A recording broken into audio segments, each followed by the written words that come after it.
né? Aliás, é do ser humano. A gente chega num local, começa a questionar o que ali sempre foi dito e foi feito, naturalmente já desperta antipatia e a pessoa mesmo começa a se sentir desconfortável e sai. Essa é a história do movimento espírita. Quem é que ficou no movimento espírita? As pessoas que simplesmente ficaram repetindo, sem questionar, todo mundo é amigo, todo mundo se abraça, todo mundo sorri. Eu já falei, eu acho isso em outras lives, às vezes eu faço o exercício doloroso de abrir as lives que tem, tanto no YouTube quanto no Instagram, sobre espiritismo. É uma tragédia, é um filme de terror. É um filme de terror abrir as lives do movimento espírita. Eu digo isso, é doloroso, mas é um filme de terror. A quantidade de bobagem sendo falada e pessoas falando com um ar meio angelical, meio que um teatro. Eu não entendo por que as pessoas fazem um personagem e falam com a voz e umas bobagens.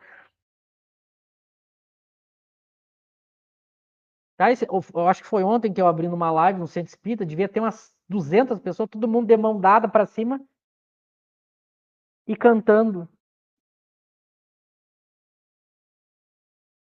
Isso virou o Centro Espírita. Tem algum problema, tem algum mal? Não, mas as pessoas estão substituindo o estudo por outras práticas.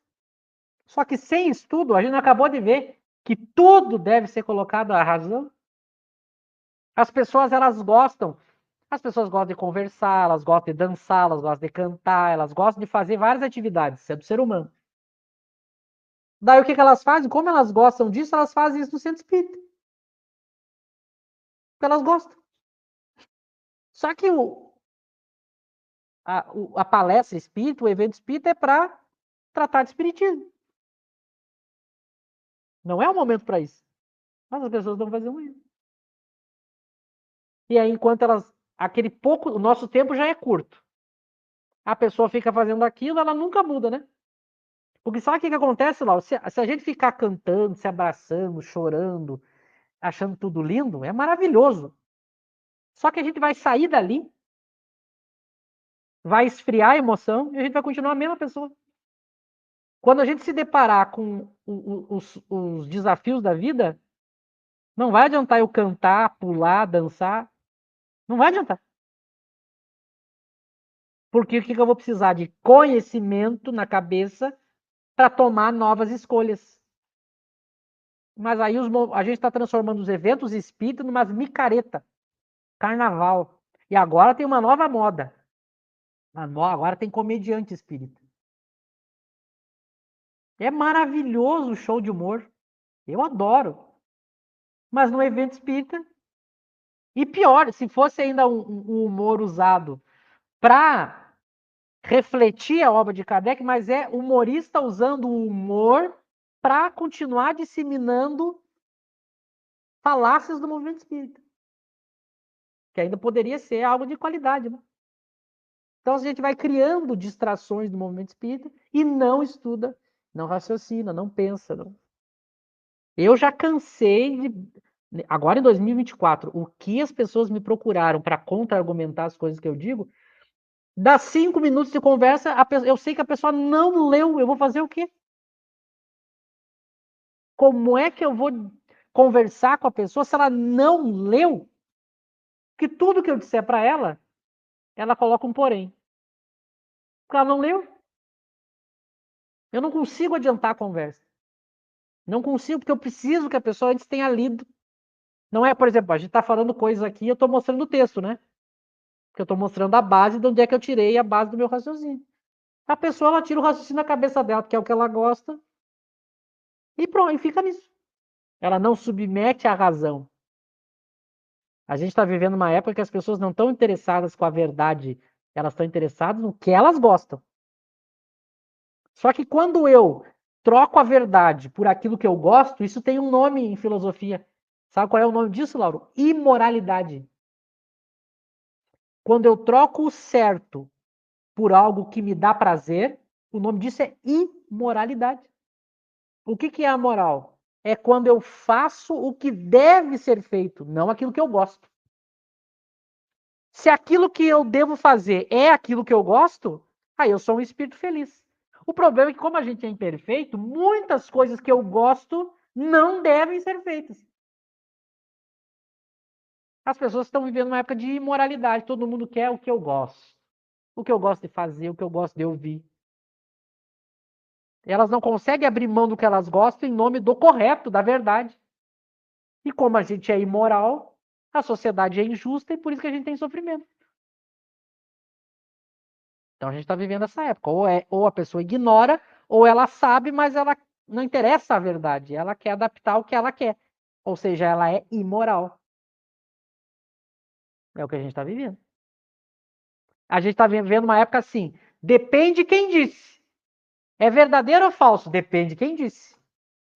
Mas se não pode ser dependente de quem disse.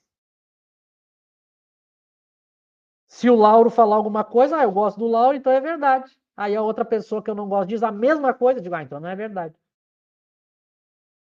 É isso que a gente criou. Mas deixa, só antes de eu devolver para ti, eu quero mostrar não é o último, né, porque o texto é muito longo, mas o terceiro ponto fundamental do controle universal, que é no parágrafo abaixo do que nós estava lendo, só para eu botar mais um ponto aqui que também é importante. Pode descer no que eu te mostro. É um que está em itálico. Mais um. Pode descer mais um. Aí, ó. É esse aí. Kardec chegou a colocar ele em itálico, né?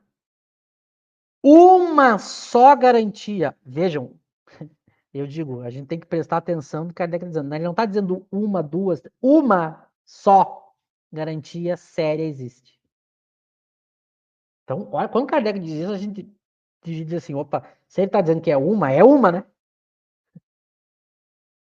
Aí ele vai dizer, a concordância que haja entre as revelações que eles façam espontaneamente, servindo-se de grande número de médiuns estranhos uns aos outros em vários lugares. O que faz o movimento espírita? Pega só o finalzinho da frase. Grande número de médiuns em vários lugares. Aqui que está a concordância. A concordância está em grande número de médiuns, estranhos uns aos outros, em vários lugares, espontaneamente, dentro da razão, comparando com os dados positivos adquiridos. Isso é o controle universal. Olha tudo que eu coloquei. Vários médiums, vários médios, em diversos locais, estranhos uns aos outros,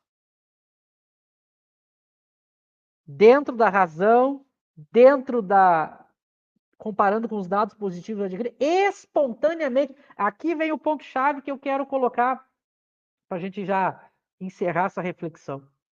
Espontaneamente. Quando os espíritos querem trazer um princípio novo para a teoria espírita, eles provocam. Parte deles. Para eu evoluir a teoria espírita, não pode partir dos homens. Aqui está uma outra grande confusão que boa parte do movimento espírita faz. Eu não posso escrever um livro com uma tese de doutorado para evoluir um ponto da doutrina. Imagina que eu faço assim, eu quero evoluir a teoria espírita. Aí eu escrevo uma tese de doutorado, reúno espíritas do mundo inteiro num congresso e a gente vota. Não pode, porque tem que partir dos espíritos espontaneamente. Além de ter que ser em todos os lugares, médiuns estranhos. Razão, dados positivos, tem que ser espontaneamente. Eu não posso evocar os espíritos nesse sentido de evoluir a teoria para princípios novos, que não tem nada a ver com a evocação particular, que cada um pode fazer em casa, do anjo guardião, dos familiares. Aqui a gente está falando de um novo princípio da teoria espírita. Eu não posso eu propor, tem que partir dos espíritos. Deles. O que significa? Que se hoje, 2024, os espíritos não estão fazendo isso, qual é a lógica